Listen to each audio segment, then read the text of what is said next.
With bold flavors and a couple optional store-bought shortcuts, this sandwich and salad dinner is simple, filling, and sure to be a hit the next time boiling some pasta is about all the cooking you feel like doing.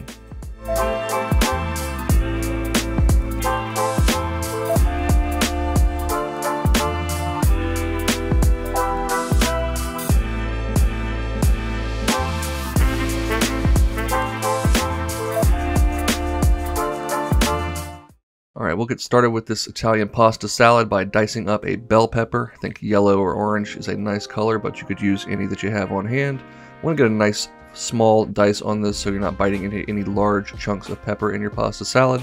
We'll put a nice fine dice on about half a red onion. You want about half a cup of each of these, and by the way, as always, the amounts and instructions will be down below in the description as well as on the website.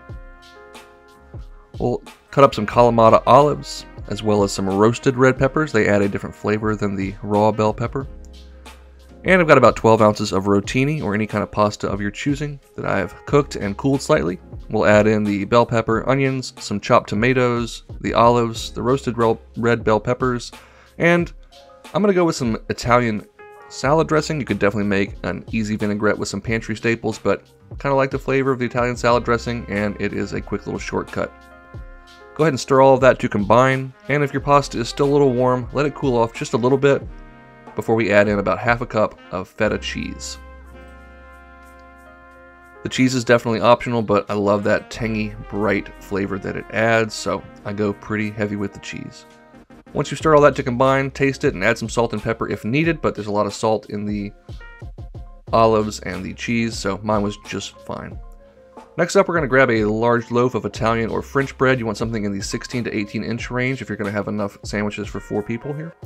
Split it in half completely, and then this is optional, but I like to take some of the bread out so that there's more room for the cold cuts and cheese and toppings and stuff to go in there so it doesn't all spill out, but that's totally optional. Next up, we're going in with about a 1/4 cup or so of mayonnaise, followed by about an equal amount of basil pesto. And again, we've made pesto on the channel before. If you want to make it fresh, I highly empower you to do that, but this is some store-bought stuff from the deli that is almost as good. Not quite, but still pretty doggone tasty. We'll smear that around, make sure it's thoroughly covering that bottom piece of the bread, and then I'm going to sprinkle on some pickled red onions, making sure to get a little bit of that pickle brine with them for a nice acidity. And then as I lay out some cold cuts here, we're going to start with some ham. I just want to say that I always try and balance approachability with, homemade when I'm making recipes or coming up with ideas for videos. And while you could definitely make pesto from scratch and make your own vinaigrette for the pasta salad, this is one of those meals where, hey, you're at least making something, not going through a drive-thru or getting takeout. And I think there's some value in that, even if you're not making everything from scratch. So whether you make your own bread and pesto and all that, or just grab some cold cuts and a loaf from the deli, you're at least taking care of yourself and your loved ones in cooking. And to me, that is an important aspect of this channel, that I bring that approachability to you. So before I ramble anymore, just want to note we had some prosciutto and some salami going down there. You could use any kind of cold cuts you want. I've got some pepperoni going down there as well. Started off with a nice base layer of black forest ham for some sweetness.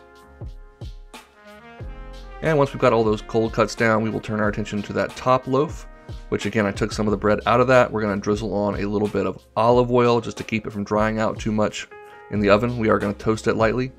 And I like a good fresh mozzarella. It's really nice and creamy and has a nice bite to it. But if you want to use provolone or some sliced mozzarella, that's fine too. But either way, if you use the fresh stuff, you definitely want to season it. It needs a nice cracking of pepper and sprinkle of salt.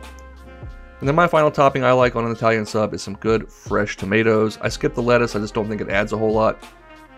We've got that nice vegetal flavor and crunch from the pesto and the tomatoes on there. There's our nice toasted top loaf with that slightly melted mozzarella. Lay it down on top, push down slightly, and then to me, I think you can cut this into 4 good sized sandwiches, or if you're really feeling hungry, 2 big boys. Check out that cross section, all that wonderful cured meat, that mozzarella, that creamy pesto and mayonnaise on the bottom. Let's go in for a bite of this pasta salad. Now I will tell you that you may need to add more dressing after it cools and sets up in the fridge. That pasta will tend to absorb a lot of that vinaigrette, but man, that is really zippy. Wonderful briny flavors from those olives and sweetness from the roasted peppers. And wow, it's a big bite, but man, that is a really satisfying Italian sub. You've got so many flavors in there, from that sweet basil pesto, the creaminess from the mozzarella and the mayonnaise, spiciness from the pepperoni, a little sweetness from the ham. Really just every flavor comes together. Great sub. Hope you'll give this a try. Make it your own with whatever cuts you like, but definitely go make something delicious.